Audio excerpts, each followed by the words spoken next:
Joining me now is Cheri Beasley, a former North Carolina Supreme Court Chief Justice, now the Democratic nominee for U.S. Senate in that state. Thank you for being here, Justice Beasley.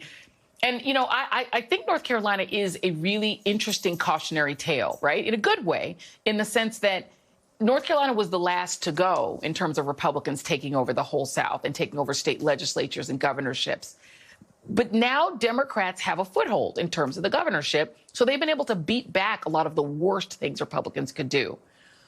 For you, how important is it to communicate that to voters in other states? Because there are 3 other states where that's happened too. Kentucky, Louisiana, same thing. They've got Obamacare, they've got health care, because they've been able to hold on to some power. Is that communicated to the average voter in those states?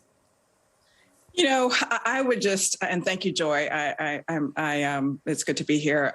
I know it is so important that we focus on these Senate races. It is so important that we have senators in the Senate who are committed to fighting for the people of North Carolina and upholding the rule of law and the Constitution for this country. And so I do think that people, certainly in North Carolina, appreciate the magnitude of this election. And I certainly know that this court's recent opinion helped to highlight the magnitude.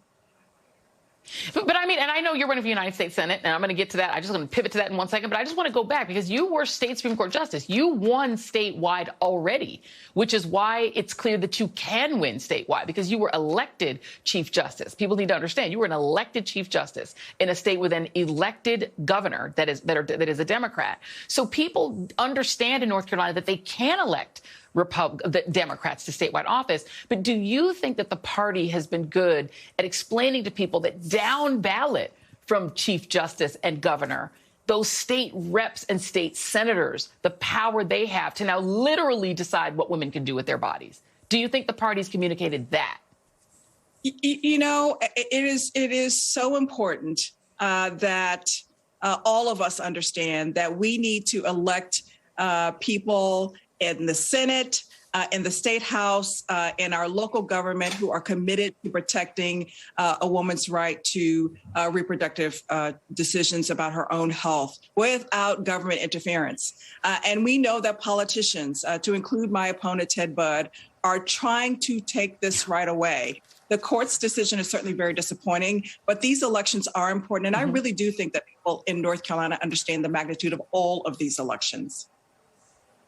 Let's talk about your opponent. Televisions in your state, North Carolina, they actually made a decision that was actually quite unusual to take down an attack ad against you from Ted Budd, because the ad treated you the same way that Judge Ketanji Brown Jackson was treated by Republicans in her confirmation hearing, making some really salacious, disgusting attacks upon you, and trying to use that same sort of groomer kind of thing.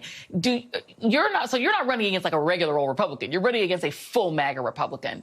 How has that played out in terms of when voters are talking to you? Do you feel that that kind of extreme MAGAism is working in a state like North Carolina? You know, I am very thankful that many of the TV stations did take down the ad. The NRSC has vowed to spend millions of dollars against me in this election to distort my judicial record. And I've been a judge for over 20 years.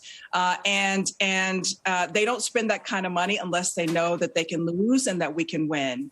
And so what we know is that people are so tired of this petty partisan politics. They want to know that the next senator is going to fight for the issues that people care about. People need access to good quality health care, good paying jobs, a strong economy, and so much more. And they really are disinterested in this kind of misrepresentation and really distortion and demagoguery. It is just horrible. Let me ask you, if you are elected, would you support getting rid of the filibuster in order to codify Roe versus Wade as law and pass voting rights?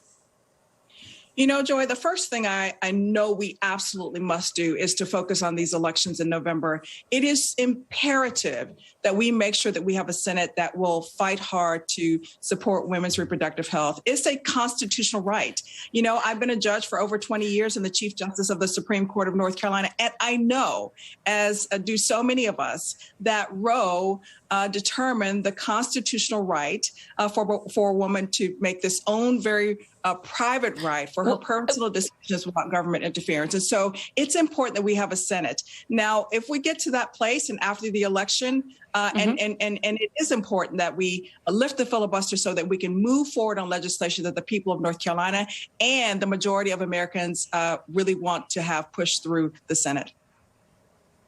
Thank you for being specific, because I think that's the thing that is sort of frustrating to people about politics, is that politicians are not specific, and sometimes they overpromise and then underdeliver. But if you're saying that you would be willing to set aside to add to the votes who would set aside the filibuster to pass a codification of Roe and to pass voting rights, I think that's important for people to know. Last thing is, do you communicate when you're talking to folks out there that if Republicans take over the United States Senate, if you are not elected, and if Raphael Warnock is not reelected, and Democrats don't get 52 to 54 votes, do you tell folks out there that are voting, by the way, they're going to pass a national abortion ban?